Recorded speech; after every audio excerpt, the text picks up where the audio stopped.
अस्सलाम वालेकुम नाजरीन, हाईटेक न्यूज के नेशनल और इंटरनेशनल खबरों में आपका खैर मकदम है। मैं हूं नेहा खान। नजर डालते हैं आज की अहम खबरों पर। जौहरी साइंसदान और एटमी तवानाई कमीशन के साबिक चेयरमैन डॉक्टर एम.आर. श्रीनिवासन का तमिलनाडु के उदगमंडलम में इंतकाल हो गया। उनकी उम्र 95 बरस थी। मुल्क के सिविल न्यूक्लियर एनर्जी प्रोग्राम के चीफ आर्किटेक्ट डॉक्टर श्रीनिवासन ने सितंबर 1955 में डिपार्टमेंट ऑफ एटॉमिक एनर्जी में अपने करियर का आगाज़ किया और 5 दहाइयों से ज़्यादा अरसे तक खिदमत अंजाम दी। उन्होंने डॉक्टर होमी जहांगीर भाभा के साथ मुल्क के पहले न्यूक्लियर रिसर्च रिएक्टर अप्सरा की तामीर में काम किया, जिसने अगस्त 1956 में काम शुरू किया। 1959 में उन्हें मुल्क के पहले एटमी पावर स्टेशन के लिए चीफ प्रोजेक्ट इंजीनियर मुकर्रर किया गया। 1974 में वो DAE के पावर प्रोजेक्ट इंजीनियरिंग डिवीज़न के डायरेक्टर बने और एक दहाई बाद न्यूक्लियर पावर बोर्ड के चेयरमैन का ओहदा संभाला। महाराष्ट्र कांग्रेस के सीनियर रहनुमा नाना पटोले ने सदर जमहूरिया द्रौपदी मुर्मू को एक खत लिखकर सुप्रीम कोर्ट के चीफ जस्टिस भूषण रामकृष्ण गोई के साथ मुबैना नारवा सलूक और प्रोटोकॉल की खिलाफ वर्जी पर बरहमी का इजहार करते हुए मुतल्लिका हुकाम के खिलाफ सख्त कार्रवाई का मुतालबा किया। अपने खत में नाना पटोले ने लिखा, ये खत लिखते हुए मुझे शदीद दुख हो रहा। भूषण गोई जो बहुजन समाज के वक़ार की अलामत हैं और इस वक्त मुल्क की सबसे बड़ी अदालत के सरबराह हैं, उनके साथ महाराष्ट्र हुकूमत और रियासती सतह के आला अफसरान ने जो सलूक किया है वो निहायत अफसोसनाक है। महाराष्ट्र के फर्जंद के तौर पर उनके एजाज़ में एक इस्तकबालिया तकरीब मुनक़िद की गई थी, जिसमें रियासत के चीफ सेक्रेटरी, DGP और मुंबई पुलिस कमिश्नर की मौजूदगी मुतवक्किल थी, लेकिन बदकिस्मती से उनमें से कोई शरीक न हुआ। हिंदुस्तान के खारिजा सेक्रेटरी विक्रम मिस्री ने 20 मई को इन 7 में से 3 कुल जमाती नुमाइंदा वफूद के सामने ब्रीफिंग पेश की, जो कि जल्द ही बैरून ममालिक का दौरा करने वाले हैं। ये वफूद पहलगाम दहशतगर्दाना हमले और ऑपरेशन सिंदूर के बाद हिंदुस्तान का मौक़िफ़ बैनुल अक़वामी स्टेज पर रखने के लिए मुख्तलिफ ममालिक का दौरा करेंगे। इससे ठीक पहले खारिजा सेक्रेटरी विक्रम मिस्री ने 3 कुल जमाती नुमाइंदा वफूद के सामने पहलगाम हमला और ऑपरेशन सिंदूर के बारे में तफसीली जानकारी दी। मीडिया रिपोर्ट के मुताबिक जनता दल यू के संजय झा, शिवसेना के श्रीकांत शिंदे और DMK की कनिमोजी की क़ियादत वाले कुल जमाती नुमाइंदा वफूद के अराकीन ने खारिजा सेक्रेटरी की ब्रीफिंग में हिस्सा लिया। मीटिंग के दौरान सभी अराकीन को उनके एजेंडे और इसके अहम नुकात की जानकारी दी गई। TMC रुकन पार्लियामेंट अभिषेक बनर्जी ने भी इस मीटिंग में हिस्सा लिया।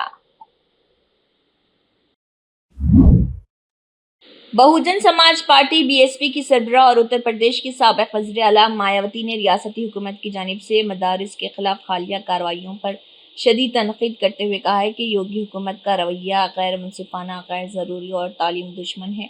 उन्होंने जोर देकर कहा कि हुकूमत को चाहिए कि वो निजी तालीमी इदारों ख़ुसूसन मदारिस के हवाले से अपना रवैया तब्दील करे और उन्हें गैर क़ानूनी करार देकर बंद करने के बजाय उनकी माउनत करे। मायावती ने एक के बाद एक 3 सोशल मीडिया पोस्ट के जरिए अपने ख्यालात का इजहार किया। उन्होंने एक जानिब जहां मदारिस के खिलाफ हुकूमत के इक़दामात को निशाना बनाया, वहीं दूसरी जानिब सरकारी स्कूलों में तलबा के दाखिलों में ज़बरदस्त कमी पर भी गहरी तशवीश ज़ाहिर की। अपनी पहली पोस्ट में BSP सरबराह ने लिखा, उत्तर प्रदेश के प्राइमरी और अपर प्राइमरी स्कूलों में 2023-24 के दौरान 1,74,00,000 बच्चों का दाखिला हुआ था, लेकिन 2024-25 में ये तादाद घटकर सिर्फ 1,52,00,000 रुपए रह गई है, यानी दाखिलों में तकरीबन 22 लाख की कमी आई है, जो कि सरकारी स्कूली निज़ाम की अबतर हालत को ज़ाहिर करती है। ये सूरत-ए-हाल इंतहाई तशवीशनाक है। हुकूमत को तालीम की अहमियत और ज़रूरत पर संजीदगी से तवज्जो देनी चाहिए।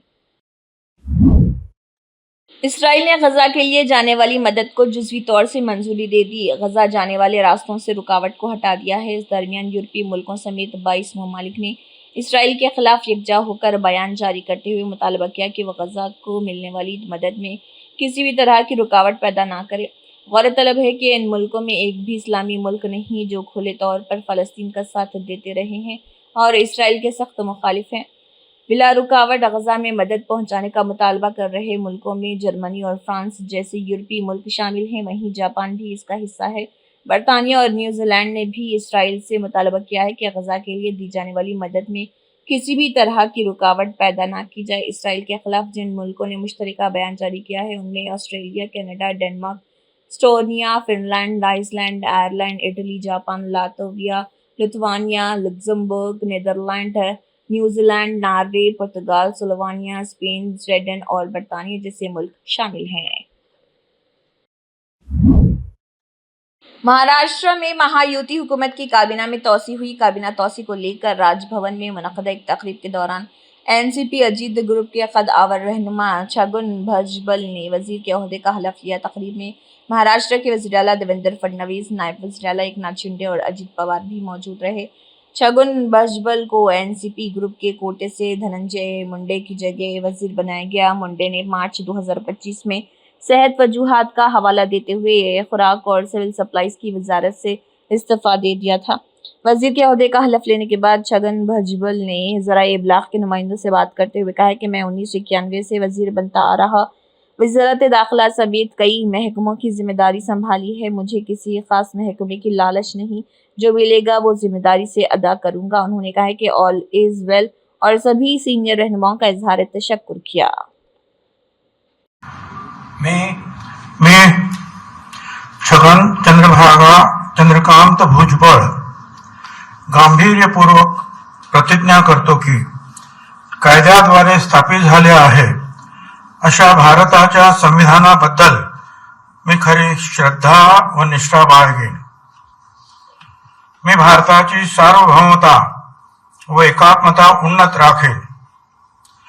मी महाराष्ट्र राज्याचा मंत्री म्हणून माझी कामे निष्ठापूर्वक व सतसत विवेक बुद्धीने पार पाडेन आणि संविधान व कायदा यानुसार सर्व तऱ्हेच्या लोकांना मी निर्भयपणे व निपक्षपातीपणे तसेच कोणाच्याही विषयी ममत्व भाव किंवा आकस न बाळगता न्याय्य वागणूक देईल। मी छगन चंद्रकांत भुजबळ गांभीर्यपूर्वक प्रतिज्ञा करतो की महाराष्ट्र राज्याचा मंत्री म्हणून माझ्या विचारार्थ आणली जाईल किंवा मला ज्ञात होईल अशी कोणतीही बाब असा मंत्री म्हणून माझी कामे यथायोग्य पार पाडण्यासाठी आवश्यक असेल ते खेरीज करून एरवी मी कोणत्याही व्यक्तीला किंवा व्यक्तींना प्रत्यक्षपणे वा अप्रत्यक्षपणे कळवणार नाही किंवा त्यांच्याकडे उघड करणार नाही। सुप्रीम कोर्ट ने निचली अदालतों में जजों की तकर्री से मुतालिक एक अहम फैसला सुनाते हुए कहा है कि सिविल जज जूनियर डिवीजन के ओहदे के उम्मीदवारों के लिए कम से कम 3 साल की वकालत लाजमी होगी। अदालत उज़्मा ने वाज़ेह किया है कि रियासती हुकूमतें और तमाम हाई कोर्ट से मुतल्लिक़ा क़वायद व ज़ाब्ते में तरमीम करें ताकि इस फैसले पर अमल दरामद मुमकिन हो। सुप्रीम कोर्ट के मुताबिक ये ज़रूरी है कि सिविल जज जूनियर डिवीज़न के इम्तिहान में शरीक होने वाले किसी भी उम्मीदवार के पास अदालतों में 3 साल की वकालत का तजुर्बा हो। ये तजुर्बा बार में कम से कम 10 साल से रजिस्टर्ड वकील से तस्दीक शुदा होना चाहिए। अदालत ने यह भी कहा है कि जो उम्मीदवार पहले ही लॉ क्लर्क के तौर पर काम कर चुके हैं उनकी इस मुद्दत को भी काबिल कबूल तजुर्बे में शामिल किया जाएगा। इसके अलावा मुंतखब होने वाले जज साहिबान को अदालती कार्रवाई शुरू करने से पहले 1 साल की तरबियत लेना जरूरी होगा। उत्तर प्रदेश के ज़िले हरदोई में एक बड़ा रेल हादसा उस वक्त टल गया जब एक्सप्रेस ट्रेनों के होशियार लोकोड पायलटों ने वक्त रहते बर वक्त कार्रवाई की और सैकड़ों मुसाफिरों की जानें बचा ली। पुलिस ने दावा किया है कि कुछ नामालूम शरपसंद अनासिर ने दिल्ली से आसाम के डिब्रूगढ़ जा रही राजधानी एक्सप्रेस और उसके बाद आने वाली काठ गोदाम एक्सप्रेस को पटरी से उतारने की साजिश रची थी। वाक़या हरदोई के दिल्ली लखनऊ रेलवे रूट पर दिल्ली के करीब दिल्ली नगर और अमृताली स्टेशनों के दरमियान पेश आया। पुलिस के मुताबिक शरपसंदों ने रेल की पटरी पर अर्थिंग वायर का इस्तेमाल करते हुए लकड़ी का गड्ढा बांध दिया था ताकि आने वाली ट्रेन की रवानगी में रुकावट पैदा हो और हादसा हो जाए। राजधानी एक्सप्रेस के लोको पायलट ने वक्त पर पटरी पर रुकावट देखी और फौरन इमरजेंसी ब्रेक लगा दिया। इसके बाद वो खुद ट्रैक पर उतरे, रुकावट हटाई और फौरी तौर पर ریلوے حکام کو اطلاع دی۔ پائلٹ کی حاضر دماغی کی وجہ سے ٹرین میں سوار سینکڑوں مسافر محفوظ رہے۔ اسی علاقے سے کچھ ہی دیر بعد گزرنے والی کاٹھ گودام ایکسپریس کو بھی اسی طرح کی سازش کا نشانہ بنانے کی کوشش کی گئی، تاہم ایک بار پھر لوکو پائلٹ کی چوکسی اور بروقت کارروائی سے کوئی حادثہ پیش نہ آیا۔ کانگریس رہنما جے رام رمیش نے ایک بار پھر مودی حکومت اور اڈانی گروپ کے درمیان مبینہ گٹھ جوڑ پر سوال اٹھاتے ہوئے الزام لگایا کہ ڈبل انجن حکومت ملک کے سب سے بڑے مالیاتی گھوٹالے پر پردہ ڈالنے کی کوشش کر رہی۔ انہوں نے پوسٹ کرتے ہوئے بتایا کہ مارکیٹ ریگولیٹرز سیبی نے حال ہی میں الارا کیپٹل کے زیر کنٹرول 2 آف شور فنڈز الارا انڈیا اپورچونٹیز فنڈ اور ٹریوسپرا فنڈ کو شیئر ہولڈنگ کی تفصیلات فراہم نہ کرنے پر لائسنس منسوخ کرنے اور جرمانے کی وارننگ دی ہے۔ جے رام رمیش کے مطابق ان دونوں فنڈز پر الزام ہے کہ وہ اسٹاک پارکنگ میں ملوث ہیں، یعنی ان فنڈز کو اڈانی گروپ نے اپنی ہی کمپنیوں میں بے نامی سرمایہ کاری کے لیے بطور پردہ استعمال کیا، جو سیبی کے قوانین کی خلاف ورزی ہے۔ بتایا جا رہا ہے کہ ان فنڈز نے جرم تسلیم کیے بغیر اور بغیر کسی جرمانے کی ادائیگی کے معاملے کو نمٹانے کی پیشکش کی، جو اڈانی گروپ کے لیے انتہائی سازگار طریقہ ہے۔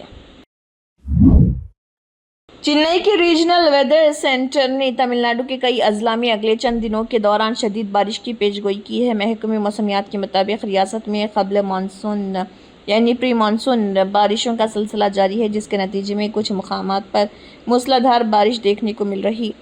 RMC کی جانب سے جاری تازہ ترین موسمی بلیٹن کے مطابق نیل گری، کوئمبتور، تیرپور، تھینی، دنڈیگل، ایروڈ، کرشنا گیری اور دھرما پوری جیسے اضلاع میں 22 مئی تک مختلف مقامات پر شدید بارش متوقع ہے۔ محکمے نے بتایا کہ اس دوران تمل ناڈو، پڈوچیری اور کرائیکل کے کچھ حصوں میں ہلکی سے درمیانی بارش بھی ہو سکتی ہے۔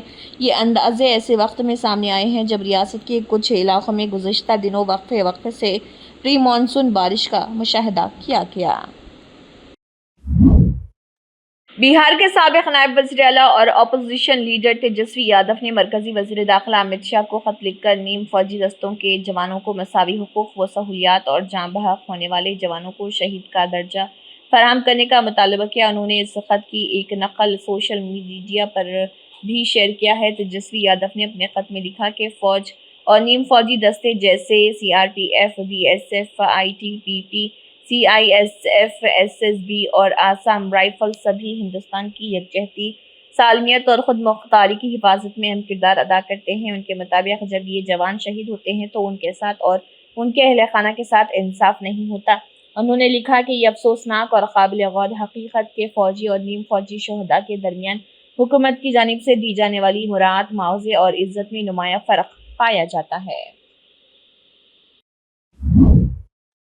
دنیا میں ایک بار پھر کورونا معاملے بڑھنے لگے ہیں۔ اس سے ہر طرف تشویش کا ماحول ہے۔ سنگاپور اور ہانگ کانگ میں افراتفری جیسی صورتحال ہے۔ سنگاپور میں 1 مئی سے 19 مئی کے درمیان 3000 مریض سامنے آئے۔ اپریل کے آخری ہفتے تک یہ تعداد 11100 تھی۔ یہاں معاملوں میں 28% کا اضافہ ہوا۔ وہیں ہانگ کانگ میں جنوری سے اب تک 81 معاملے سامنے آئے ہیں، ان میں سے 30 کی موت ہو چکی ہے۔ چین اور تھائی لینڈ میں بھی الرٹ جاری کیا گیا، حالانکہ یہاں مریضوں کی تعداد کے بارے میں کوئی اطلاع حاصل نہیں ہو سکی۔ ہندوستان میں اب تک کورونا سے جڑے 257 معاملے سامنے آئے ہیں۔ اس مرتبہ انفیکشن کے لیے اومیکرون کے نئے ویریئنٹ JN.I اور اس کے سب ویریئنٹ LF7 اور NB1.8 کو ذمہ دار مانا جا رہا۔ آفیسروں کا کہنا ہے کہ اب تک ایسا کوئی ثبوت نہیں ملا جس سے یہ لگے کہ یہ نئے ویریئنٹ پہلے سے زیادہ خطرناک یا تیزی سے پھیلنے والے ہیں۔ حالانکہ ان کا ماننا ہے کہ یہ لہر کمزور قوت مدافعت والے لوگوں پر اپنا اثر دکھا سکتی ہے۔ چین اور تھائی لینڈ میں کووڈ کو لے کر حکومت الرٹ پر ہے۔ چین میں بیماریوں کی جانچ کروانے جا رہے مریضوں میں کورونا وائرس پائے جانے کے معاملے دگنے ہو گئے ہیں۔ لوگوں کو بوسٹر شاٹ لینے کی صلاح دی گئی ہے۔ Chinese centre for disease and prevention کے اعداد و شمار کے مطابق کووڈ کی لہر جلد ہی تیز ہو سکتی ہے۔ وہیں تھائی لینڈ میں بھی 2 الگ الگ علاقوں میں تیزی سے کووڈ کے کیسز بڑھنے کے معاملے سامنے آئے ہیں۔ اسی کے ساتھ ہائی ٹیک نیوز کے نیشنل اور انٹرنیشنل خبریں اختتام کو پہنچتی ہیں۔ اللہ حافظ۔